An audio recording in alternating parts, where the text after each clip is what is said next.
This is From Our Own Correspondent. We make an edition for the BBC World Service as well, but this is a download of the latest Radio 4 programme, and here to introduce it, as ever, Kate Adie. Today, war, famine, death, and now pestilence too. The drought crisis worsens in the Horn of Africa. An Indian tribe scents victory in a billion-pound battle over a sacred mountain. Reporters are warned about peddling lies. It's not Fleet Street, it's in the Gambia. And the strange events which can happen in the forests of the Seychelles on the night of a full moon. But first, the United States and more than 30 other countries last night formally recognized Libya's main opposition group as the nation's legitimate government. The move, which came in Istanbul at the end of a meeting of the so-called contact group on Libya, is seen as a major boost for the rebels. It's 5 months now since Colonel Gaddafi began his violent crackdown against street protests, triggering an armed revolt. But despite support from NATO, the rebels are failing to make progress. This week there was mention again of a new rebel offensive, but Gabriel Gatehouse, who's been talking to them near the coastal city of Misrata, says they don't appear to be a force capable of securing a military victory. It's not often that you find yourself caught up in a real-life metaphor that seems so ludicrously appropriate as to become almost a cliché. But that's exactly what happened when, on a recent trip to speak to the rebels about the stalemate on their front line, our car got stuck in the sand. We'd been bumping our way along the dunes just inland from the coast. Our escort was a commander by the name of El Hadi, a softly spoken man with intelligent eyes and a bushy black beard. He was taking us to see his encampment high on the brow of a hill, overlooking territory held by Colonel Gaddafi's forces. Suddenly our 4x4 was stuck, its wheels spinning pointlessly in the sand, angrily throwing up dust and bits of buried shrapnel. The more the wheels chewed up the ground, the deeper our car sank. This, I thought, was not a comfortable place to be. Colonel Gaddafi's men were dug in just over the brow of the hill. The lull in the fighting that we'd so fortuitously stumbled upon was already coming to an end. The thuds of falling rockets sounded ever closer by, and somewhere not far off, someone was loosing off rounds from a machine gun. After much fruitless digging and cursing, we were finally rescued by a couple of teenagers in a pickup truck with an anti-aircraft gun welded to the back. They pulled us backwards out of our rut, and we were finally able to move forward again. But we only drove another 50 metres or so before our guide stopped again. This was as far as we could go, he said. Beyond lay hostile territory. We parked on top of the hill, feeling exposed on all sides, and began to walk towards the camp. Until last week, this position was held by Colonel Gaddafi's soldiers. For a month and a half, the two sides had shelled and rocketed each other from fixed positions, neither managing to take any ground off the other. Then, at the beginning of last week, the rebels had made a coordinated dash forward, pushing Colonel Gaddafi's troops back. They dug in and held their ground. It felt like the stalemate had been broken. Despite heavy losses, the fighters were ecstatic. Finally, things seemed to be moving again. In actual fact, though, the line had shifted only a very short distance, and the momentum seems to have stalled again. We found El Hadi's fighters lounging up against a sandbank, sheltering from the sun and the bullets, eating spaghetti out of tin-foil containers. Before the revolution started, El Hadi had been a car tyre importer. Now he has around 600 men under his command. They're not soldiers, they're farmers and lawyers, students and engineers. But what they lack in experience, they more than make up for in courage and commitment. "Every day I'm more determined to stand here and fight until the end," said Sadiq, as he pointed to a ditch where less than 24 hours previously 4 of his comrades had been killed when a mortar landed right on top of them. Until last month, this shy 24-year-old maths student had never held a gun before in his life, and yet, he said, he wasn't scared. "We will win eventually," he said, "but in order to achieve this, we have to make sacrifices." Self-belief and determination have proved to be the rebels' most powerful weapons against Colonel Gaddafi's heavy artillery and long-range rockets. But what a job it must be for El Hadi, the commander, to try to instill military discipline in hundreds of young men, some quiet like Sadiq, others brash and loud, daredevils who like to stand up above the defensive sandbanks and shout verbal abuse at Colonel Gaddafi's forces. El Hadi looked embarrassed by the question. He pushed my microphone away and looked round at his men. "I don't want to play the boss in front of them," he said. "We're all in this together as equals." At Misrata's military headquarters, fighters greet each other not with salutes, but with bear hugs, kisses, and cries of Allahu Akbar, God is great. There's a frantic atmosphere of energy and industry. Everyone is busy, but no one seems to know what anyone else is up to. And yet, somehow, it seems to be working. Close your eyes, and you might almost imagine yourself in Petrograd during the Russian Revolution, watching a new order struggling to establish itself. But there is one crucial difference. This is a leaderless revolution, whose only ideology is a single common purpose, the overthrow of Colonel Gaddafi. What kind of a country might emerge if and when that goal is attained? At the moment, that's a question that few have time to even ask themselves. But the reality is that the new Libya is likely to be a place of many competing factions, no clear leader, but awash with guns. Gabriel Gatehouse. It's being described as the biggest drought in 60 years. The unfolding crisis in the Horn of Africa is threatening 10 million people, and many thousands are on the move, mainly towards refugee camps. Britain's International Development Secretary, Andrew Mitchell, is in Kenya today seeing for himself the scale of the crisis. He's expected to announce that Britain will provide some £50 million in emergency aid. This morning, he's at the Dadaab refugee camp in northeastern Kenya, where almost 400,000 Somalis are sheltering after fleeing their own country. Andrew Hoskins just back from Somalia. We were approaching the town of Gardo when our armed guards ran over the goat. It was entirely their driver's fault. We had repeatedly asked him to slow down on the journey from Bosaso, but it made no difference. The owner of the goat demanded $60 in compensation, which was far more than the animal was worth. But frankly, if it was my goat, I would have done the same. The guards explained they had to drive fast because a few weeks back 2 of their comrades had been captured along the same stretch of road and beheaded. They attempted to haggle with the goat's owner, but then paid up. The incident highlighted a central fact about Somalia. Although it has an abundance of men with guns, its shortage of goats is acute. For the first time in 20 years, it looks as if a famine will be formally declared here. The Gu rainy season is almost at an end, and for the 3rd year in a row, the rains have not come.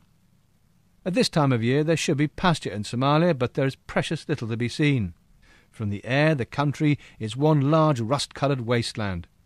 It's only occasionally interrupted by rivers mockingly reduced to a mere trickle of silt. Occasionally there is the odd smear of green, with the appearance and probably all the sustenance of a moss stain on a brick wall. On the ground, life has always been harsh, but now it seems utterly impossible. You may contemplate a shack among acacia trees in the Sahara and think, I wouldn't want to live there. But here in Somalia you peer through the heat haze at some sun-blasted figures and their flocks in this alien landscape and conclude, I could not survive there. And now more and more Somalis are coming to the same conclusion. Many make their way to the towns, even to the dangerous capital city Mogadishu, where the risks are many, but at least there's a chance of getting some food. Here, increasingly, there is none, and even the camels are dying. Was there some unspoken agreement forged by Somalis with the land that they would agree to live there in return for occasional rain? If so, the compact has been broken, and not for the first time. The authorities have a complicated system they follow before they say there is officially a famine. But here it seems all their criteria have been met, and a formal declaration may be only days away. Gardo is the capital of the Kakar region of Puntland, a self-declared autonomous region of Somalia just where the tip of the Horn of Africa skewers the Red Sea. In the south and central part of the country there are many conflicts, mainly between the Islamist insurgency Al-Shabaab and the rest of the world. In the northern areas, such as Puntland, the main security problem is posed by pirates, but at least there is relative peace here. On arrival in Gardo, I was given details of the current harrowing situation by a group of Puntland government officials. They told me that 80% of livestock was dead, and there was rampant malnutrition. Even formerly wealthy nomads had become beggars, forced into camps for internal refugees. More than half of the population was in danger of starving to death. So there's war, famine, death, and now even pestilence here. Children are dying from measles. It's proving impossible to inoculate them because their families are constantly on the move, hunting for food. When I asked Mohammed Isse, the mayor of Gardo, what would happen when the few remaining animals died, he said people could survive by eating the leaves off certain trees. He wasn't being callous. It really is that desperate here. There's a growing feeling among aid agencies and government officials here that it may already be too late to mount an effective response. This was said to me explicitly by Mohammed Beldaji, the mayor of Puntland's administrative town of Bosaso, some 150 miles to the north of Gardo. By the time help arrives, the problem is always all over, he said very matter-of-factly. Somalis don't like to think of themselves as victims. They have a terror of being classified as Ira, people who have lost everything, and many refugees told me that in this disaster they were losing the few things they had. Their clothes, their sheep, their husbands even. This is a Muslim country, but the words that popped into my head again and again when I heard these stories came from the parable of the talents in the New Testament. Whoever does not have, even what they have will be taken from them. At least for the moment, many still have their lives, but swift action will be needed if that biblical prophecy is not to become reality here. Andrew Hoskin, back now from Somalia. Recent events in the newspaper world here in Britain may not have come as much of a surprise to the President of the Gambia. Yahya Jammeh has made it clear in the past he has a low opinion of reporters. He's described them as being bent on character assassination and has warned there are laws in place to deal with those who peddle in lies. But Chris Simpson, who's just been to the Gambia, says journalists there tell a rather different story of a country where the press is anything but free and where telling the truth can be downright dangerous. At 10 o'clock on a Sunday evening, I could have done without the ferry ride from Barra to Banjul. It's a beautiful journey in daylight, but something of a chore once the sun has gone. Like myself, many of my fellow passengers had made the long road journey south from Dakar in Senegal. After buying tickets and paying off the touts and helpers, the women sat stoically, guarding large bags of cloves and fruit, keeping a watchful eye on their children, who were impatient to set sail. A black and white TV was showing a Brazilian soap opera, dubbed into English. The drama eventually finished, the high-voltage domestic rows and improbable plot twists eventually giving way to the local evening news. And there he was, His Excellency Sheikh Professor Al-Haji Dr. Yahya Abdul Aziz Jemus Junkung Jammeh Naziruddin, Commander of the Armed Forces and the Chief Custodian of the Sacred Constitution of the Gambia. The man is better known simply as Yahya Jammeh, the 46-year-old president of the smallest country on mainland Africa. Mr. Jammeh is not bashful in front of the cameras, and on this occasion he was instructing onion producers on how to improve their cultivation techniques. Mr. Jammeh comes from a military background, but has developed many new skills in office, claiming at one point to have discovered his own cure for AIDS.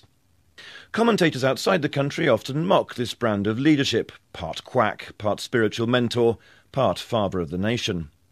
A colleague from West Africa talked of the North Korean feel to the Gambia. Driving around the capital, Banjul, you see endless posters of the white-robed president, accompanied by slogans of the day. "Your welfare is my concern" is one of the more benign ones. Others urge Gambians to strive hard for innovation and excellence. A Gambian journalist friend, speaking from exile, said it was a mistake to write Jammeh off as a buffoon, a quirky maverick with no handle on reality. You don't get to run a country for 17 years by simply being a follower of fads with an oversized ego. A singular ruthlessness is also required. Gambian journalists have known this for a long time. To their shame and frustration, the Gambian press lags well behind what you find in other West African countries like Ghana and Nigeria. Editors and proprietors are saddled with high overheads, low circulation and a scarcity of newsprint. All that, they acknowledge, comes with the territory. Of much more concern are the punishments meted out in the past to journalists who have fallen foul of the authorities. His former colleagues and friends talk with quiet anger about the killing by persons unknown of Daida Haidara, the publisher of the Point newspaper, in 2004. And the disappearance into state custody of newspaper journalist Ibrahim Mane in 2006, never to be seen again. 6 journalists were convicted of sedition and defamation in 2009 after criticising President Jammeh's attitude towards these cases. Presidential pardons followed, but as a newspaper owner pointed out, self-censorship inevitably becomes the norm for journalists when the alternative could be a bullet in the head or a burnt-out office. The Gambia's newspapers certainly serve up their share of craven pro-presidential fodder, featuring headlines like "Bevy of college beauties say Jammeh is most loving leader." But amongst the more free-spirited titles there are signs of a shrewd, resourceful attempt to look at media issues, be they the new quirks in Jammeh's foreign policy or the performance of the courts. A recent case featured a market trader brought to trial for allegedly shouting his mouth off and predicting that a border tiff between the Gambia and Senegal might develop into all-out war. The accused was tearfully grateful to get a fine and not a prison sentence. He at least got some sympathetic editorials. "There was no way this should have come to court," a veteran newspaperman told me. "People say all kinds of things down the market. You shouldn't be arrested on the basis of hearsay or for having a big mouth." Optimists say the overall media climate is improving, albeit slowly. They cite a recent meeting between Jammeh and a selection of high-ranking journalists from the independent press as proof that the president at last wants some dialogue. Sceptics point out that for a dialogue to work, both parties have to listen as well as pronounce.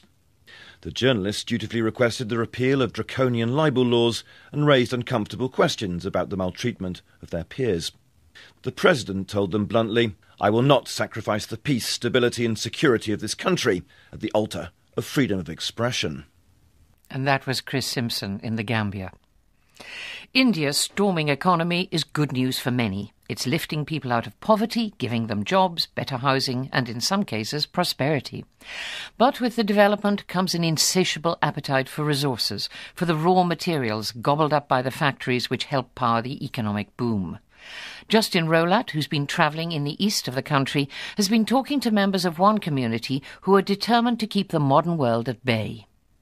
The ceremony began when the shaman came staggering out of his hut.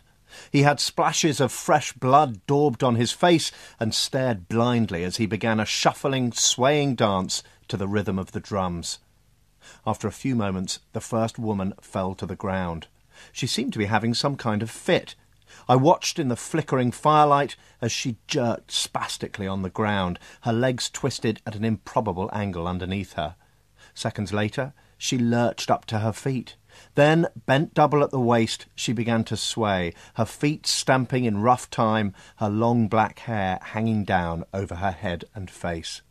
Soon 8 people had joined in, all bent over, all apparently also in a deep trance.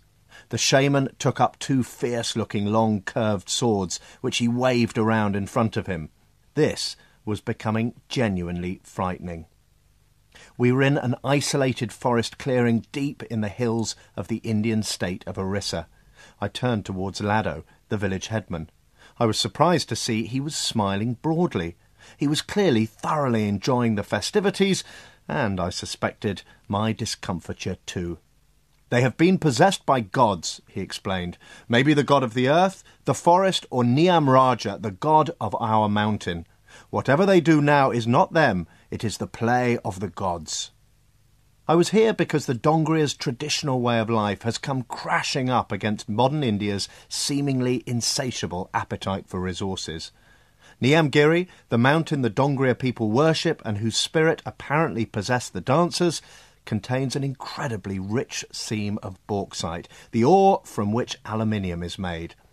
According to some estimates, the bauxite in Niamgiri Mountain could be worth more than £2 billion.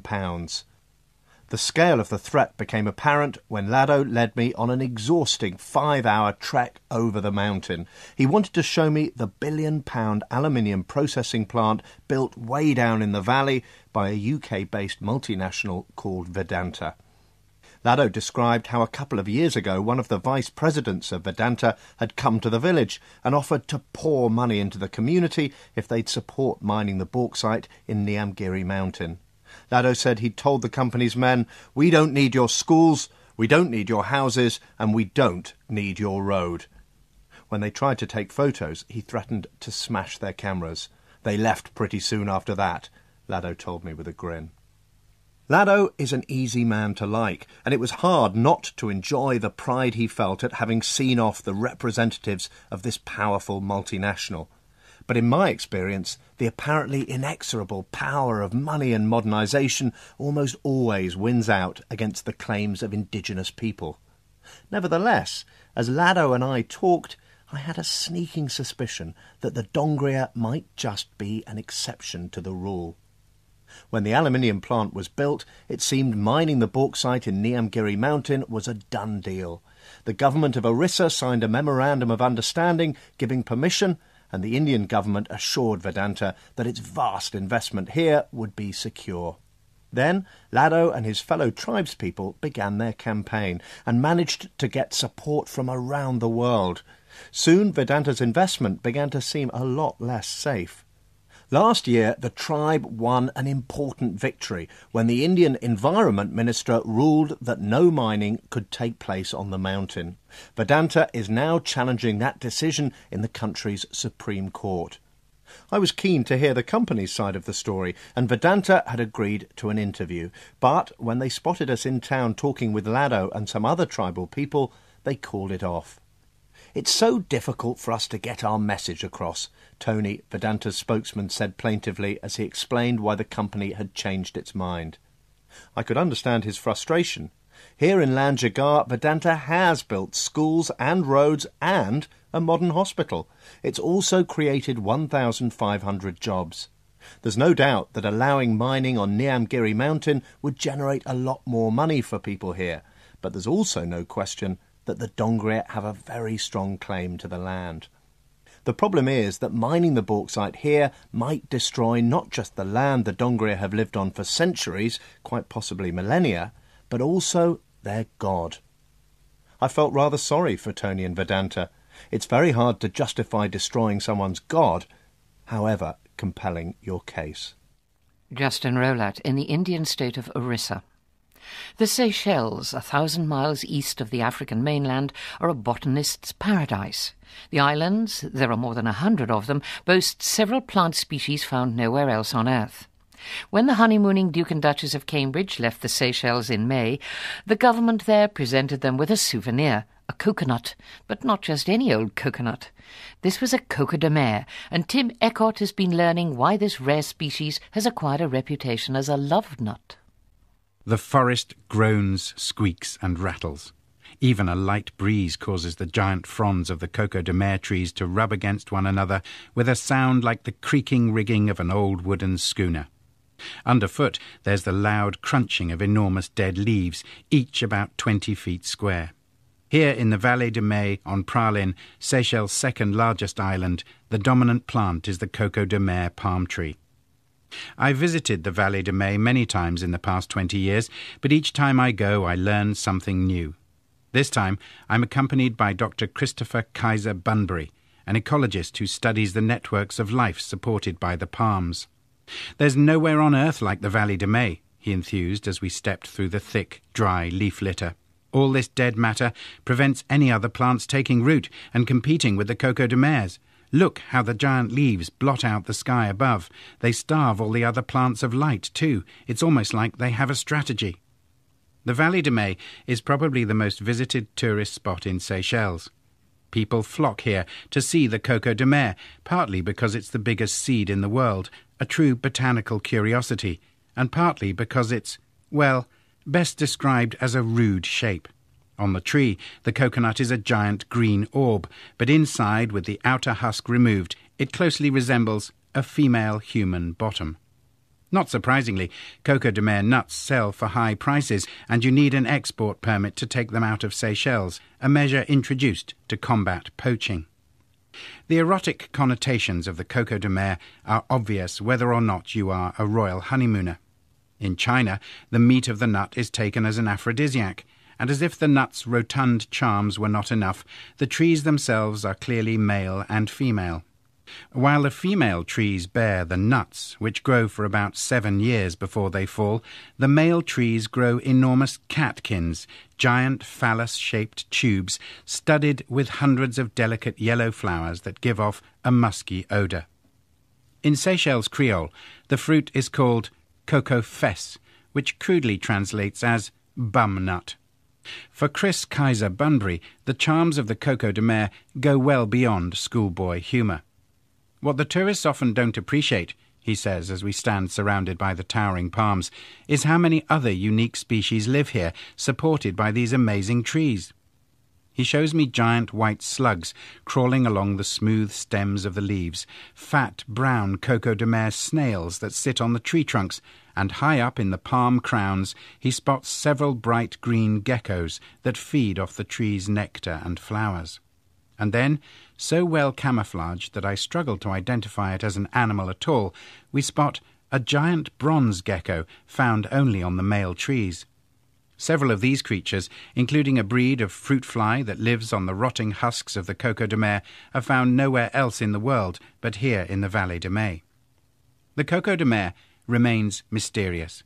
No one knows whether the palms are pollinated by the wind, or by an insect, or even indeed by a gecko.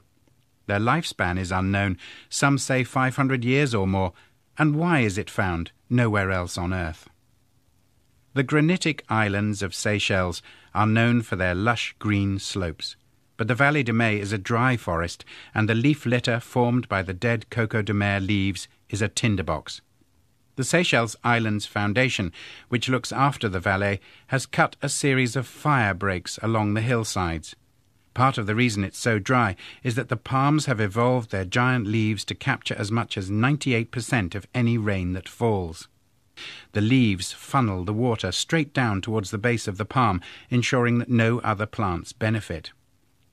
Most plants try to disperse their seeds away from the parent, Chris Kaiser Bunbury told me, but it seems that Coco de Mer nuts tend to germinate naturally very close to the mother tree. That's because she's found an ideal spot for growing, and the offspring will have a higher survival rate if they don't stray too far. And indeed, with the nuts weighing 50 pounds or more, there's no way for the wind or animals to disperse them anyway. A Seychelles legend says that during a full moon, the Coco de Mer trees walk around the forest in order to mate. That's how they produce their erotically shaped love nuts. Standing under the dense green canopy, with the lilting cry of the black parrot echoing through the trees, it does seem like a place where stranger things have happened. And with Tim Eckott amid the flora and fauna of the Seychelles, we've come to the end of another edition. We'll be here again next Saturday morning. I hope you'll join us. Goodbye. Much fruitless digging and cursing, we were finally rescued by a couple of teenagers in a pickup truck with an anti-aircraft gun welded to the back. They pulled us backwards out of our rut, and we were finally able to move forward again. But we only drove another 50 metres or so before our guide stopped again. This was as far as we could go, he said. Beyond lay hostile territory. We parked on top of the hill, feeling exposed on all sides, and began to walk towards the camp. Until last week, this position was held by Colonel Gaddafi's soldiers. For a month and a half, the two sides had shelled and rocketed each other from fixed... capable of securing a military victory. It's not often that you find yourself caught up in a real-life metaphor that seems so ludicrously appropriate as to become almost a cliché. But that's exactly what happened when, on a recent trip to speak to the rebels about the stalemate on their front line, our car got stuck in the sand. We'd been bumping our way along the dunes just inland from the coast. Our escort was a commander by the name of El Hadi, a softly spoken man with intelligent eyes and a bushy black beard. He was taking us to see his encampment high on the brow of a hill overlooking territory held by Colonel Gaddafi's forces.